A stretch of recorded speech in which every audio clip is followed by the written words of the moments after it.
know, I gotta level with you guys. I'm a bit miffed over here. Okay, well, briefly setting aside the fact that you just said miffed, what could you possibly be griping about? You guys did that entire video about Greek physique and everything, but failed to even talk about the vastly superior Legion and the training they had. I personally just think someone's a little miffed they didn't make the cut for the D&D crew.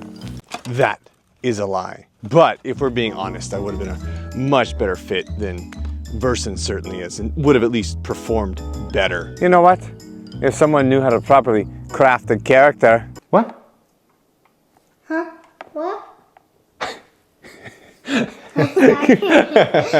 We wouldn't be having this little problem now, would we? Regardless, Sir Gaines, you have proven you can get the Greek physique, but you wouldn't last a day in the Legion. Oh, okay. Okay, well that sounds like a challenge. So what? I'm guessing I brought my bows out here for nothing. Welcome back, ladies and gentlemen, boys and girls, nerd and nerdettes. Today, we are deep diving into the Roman legionaries and the training they had to do in order to maximize endurance and discipline for the battles ahead. We're going to talk about specific things they did in order to gain fitness and the tools they used for entrenching, but also would be used for fitness and sometimes in combat as well. And as a special bonus to that, to see if you can hack it, Sir Gaines is going to be my recruit, or Dionis. Oh, I'm ready, less popular than me. Let's do this. Whoa, no. What the heck is this? You gave me a dress. You put me in a dress. Now, before we get into the training, let's set this stage. A Roman legionary was a professional soldier that existed between the 2nd and 3rd century. They weren't just randomly selected, they were a specific group of men that were generally 17 to 45. They swore an oath of service for 25 years, and they were farmers and craftsmen and basically made up the heart of what was the Roman Empire. Each legion was about 5,000 men strong, separated into cohorts and centuries, and at the head of each of those was a centurion. Think of them like the drill instructors of that time. They had worked their way up from the bottom to the top, but what made them so effective in battle was their relentless discipline and the relentless training. And actually, they didn't just wake up elite soldiers overnight, but their specific training was created to instill discipline, strength, endurance, so that they could manage the long marches and the long pitched battles that would ensue. So let's break it down. The first thing they had to do was go to the basic military camp, which was known as the Castra. If you've ever seen anything on TV or gone through it, it's basically going to be like boot camp. The new soldiers, called legionaries, started with physical conditioning. They had to be fit enough to march 20 miles with a 45-pound pack. The pack was called the sarkina and was filled with tools, weapons, everything they would need for long journeys, and they would often do long marches with all of it on full battle rattle, let's say over rough terrain, just to build up the discipline and the strength for those engagements and their feet as well. If you've ever done anything long distance, you know your feet really need to toughen up. What? No, heck no. Oh, you heard me, Sir Gaines. Best get to stepping. I'm in sandals. How do you expect me to do this in sandals? No. I do not do cardio. In addition to all that, they also ran, swam, and jumped. They would practice battlefield scenarios where they're jumping over trenches or ditches, jumping over horses, jumping over obstacles to simulate the real thing and give them the proper conditioning for the type of battle or engagement they may face in their armor, so they were able to do it when it was actually real-world scenarios. Naturally, however, it wasn't all just cardio. Gains were needed, so they did have to practice lifting heavy stones, lifting logs, and things of that nature because they had to practice fortification building. They weren't just a fighting force, they were an engineering force as well. So they really needed to practice and get strong enough to move the pieces into place to get those defensive fortifications built. They would practice boxing, wrestling, all the necessary things to improve hand-to-hand coordination and those battlefield fights.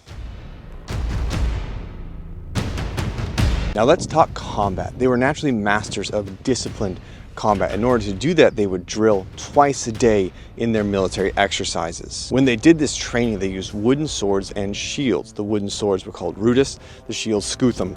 Now the thing about the wooden swords is they were twice the weight of a normal sword. This one here is relatively light, but this here would be a more apt training sword. This is about twice as heavy as the actual gladius that I have here.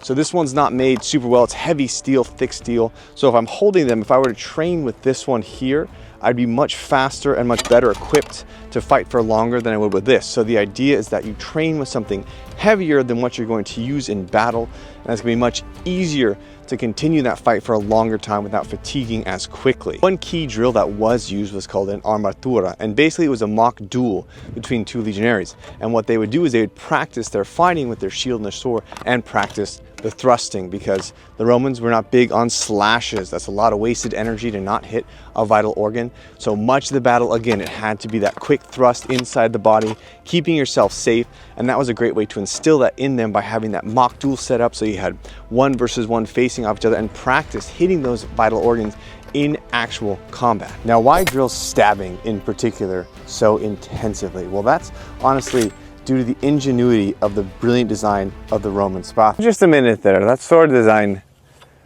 looks awfully familiar to me. Nah, I don't know what you mean. Of course, that's what you'd say. So some of the big parts, of course, is that with a thrust, you don't expose yourself as much to a counter attack. You also have a higher probability of hitting vital organs than you do with a slash. You can wound someone or hurt someone, but you're also exposing yourself for a longer period of time, and you may not hit something vital. The second thing is that what I have here is a padded gambeson plus riveted flat mail. Now you can slash at this all day, but it's not going to do too much to it. But if you take a good thrust at it, you're going to be able to penetrate through and break some of those rings and still get through the layer of armor. So that thrust was right here. It did break one of those rings.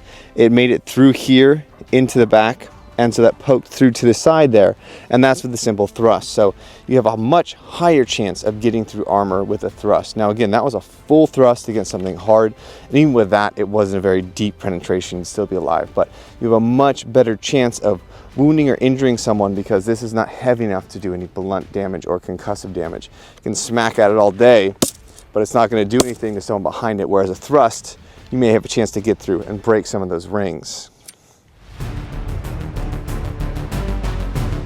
They practice on wooden stakes as well, just practicing thrusting into an enemy. And then of course, one of the famous weapons of Rome, the pilum, they would also practice this with their shields as well. So they'd practice getting in formation, throwing them at the same time for maximum effect, and then initiating that charge. So basically you throw, you disrupt, and you charge. And that was all done continuously over and over just to drill it into their heads. Now I've done this on the channel before, but there's no bad day to do a pilum test. What I have here is basically a 1/2-inch plywood shield. Not historical replica, but it's very thick, very sturdy.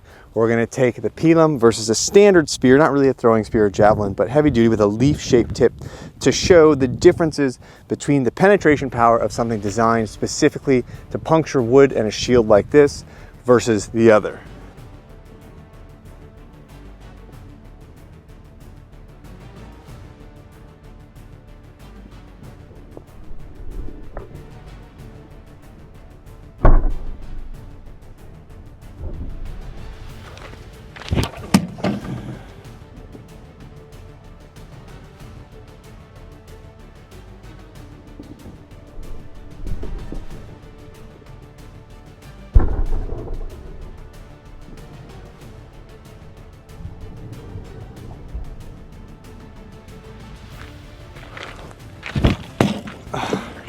So that was an incredibly poor throw. This thing's very top heavy. I don't practice with it that much. You can see it was going downwards at an angle there. But when I got to here, you can see even with a throw, that's not great. The penetration difference of it. When I threw this spear here, this one came in and it went, whoop.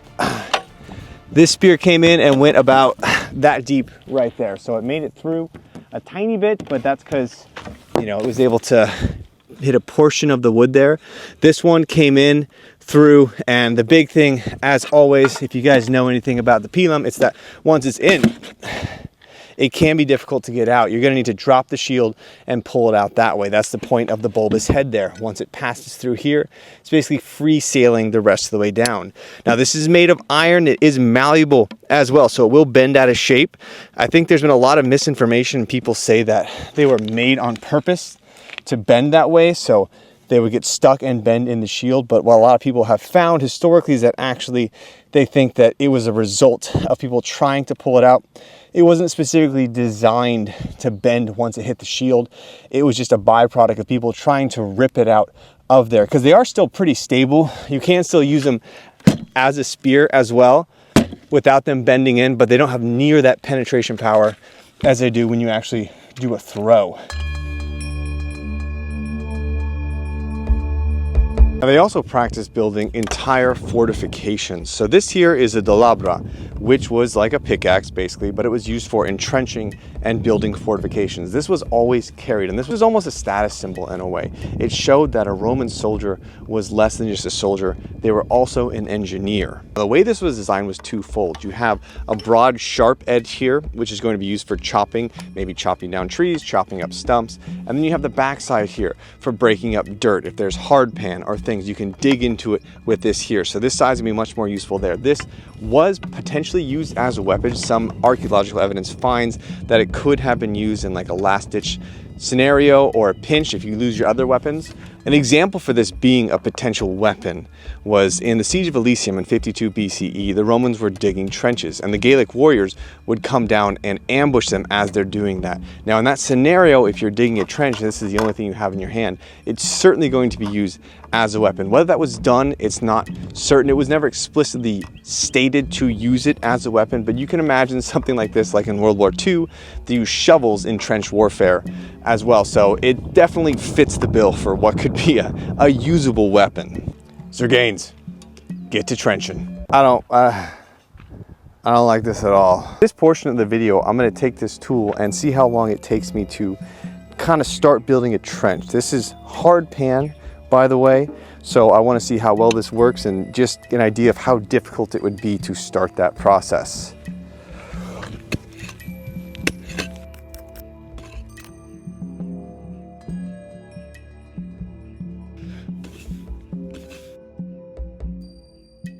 All right, so that's been about, I don't know, 7-8 minutes. You can see I'm about this far deep in there.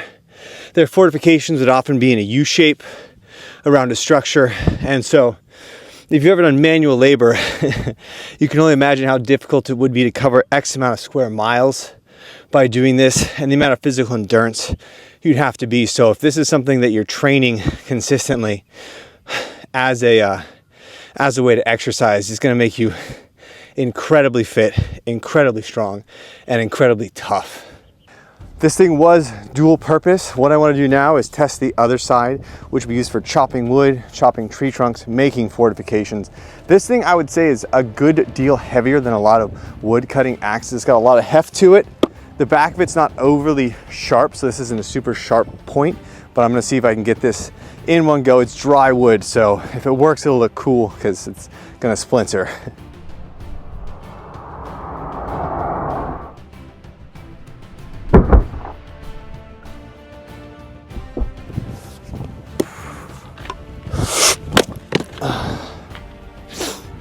Honestly, that was pretty great.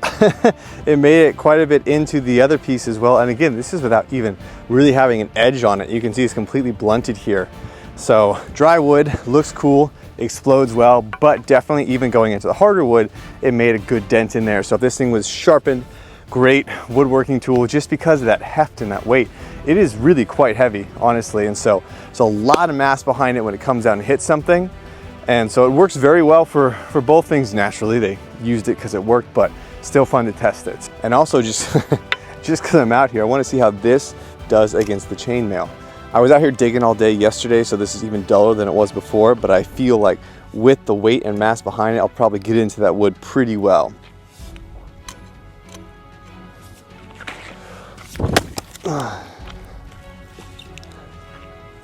So obviously that worked, shocker, I know. But even with the dulled tip, that mass behind it and the speed and the power behind the force was enough to break all these rings here, go through the padded gambeson, which is double layered, chop into the wood right here as well. So last ditch effort, there's certainly worse things you can grab, but again, it's slow, it's ponderous, it's heavy. It'd be hard to wield effectively against someone who's moving around. But if you got a clean shot with it, I mean, mail's not gonna stop it, that's for darn sure.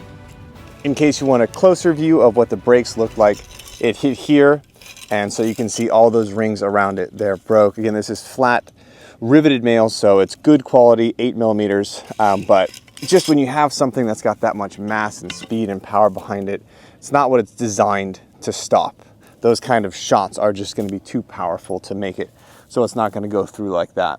And if that wasn't enough, they did also train in large, full-scale battles with the legions, where they'd have two opposing sides, and the goal was basically to see how well they could follow directions, how well they could do complex maneuvers, like a testudo, or hold the discipline, or hold the line. So it was really just a large-scale battle without the blood. All of this was overseen by the centurion, who made sure that it was done well and made sure that their mental toughness was as good as their physical toughness.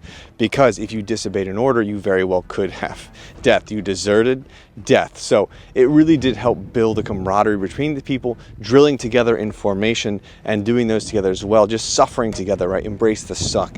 It's going to make a very strong force. And if you have someone really watching, making sure those are completed correctly, it's going to help them bond together and be a better, more efficient force of fighting.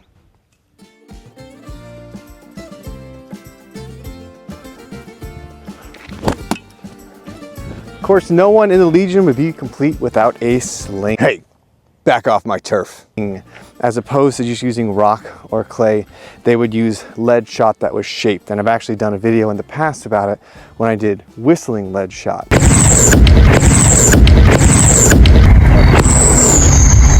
Was drilled specifically so it made more noise, just like totally just suppression. Yes, yeah, exactly. Whistling lead shot was used as a suppression tactic in order to keep people pinned down. So the sling itself wasn't the end-all be-all, it wasn't necessarily the kill shot, but it was certainly something that was used in order to suppress enemies, and all those in the Legion trained with it as well, because it's easy to carry. You can have it at all times. If you run out of lead shot, you can make it, you can grab a rock and sling it, and you're good to go. So why did all this matter? Well, it really created a very specific type of human and a specific type of soldier, as opposed to a lot of armies at the time which weren't professional. You had different varying levels of endurance, of fighting capacity, but they were very well structured to all be as close as possible in what they could achieve physically, and it was very specifically designed to make an endurance-based soldier made of grit and willpower. And that helped them conquer so much of the world because they had that to fall back on, those constant drills, that lifting, that running, that marching, that very specifically tailored exercise to simulate battle really helped it. So they didn't have, like, let's say, the Greek physique or the most aesthetically pleasing body as possible, but it was custom tailored to fill and complete one task. Thank you all for tuning in, guys. This episode was made possible thanks to the generosity of Cult of Athena. I wanted to do a Roman fitness video, and so they were kind enough to send me these things here. They are a great source for all things medieval and ancient weapons as well, that goes from low quality to high quality. This one here is a good quality, but I got this one here. They carry stuff from Albion as well. So this is a Spatha here. So this is a really well-made sword. So they carry all sorts of those things. If you guys enjoy this stuff and want to check them out, I have a link down below where it's an affiliate link or something. I get credit or money or something like that if you use that. But this is a special thank you to them for giving me the tools to make this video come to life. I will see you guys in the next video. Someone said to say like and subscribe at the end. So if you like this, you know, great. But if you didn't, check out D&D. I'm going to keep pushing it so you guys freaking watch it. I swear it's funny.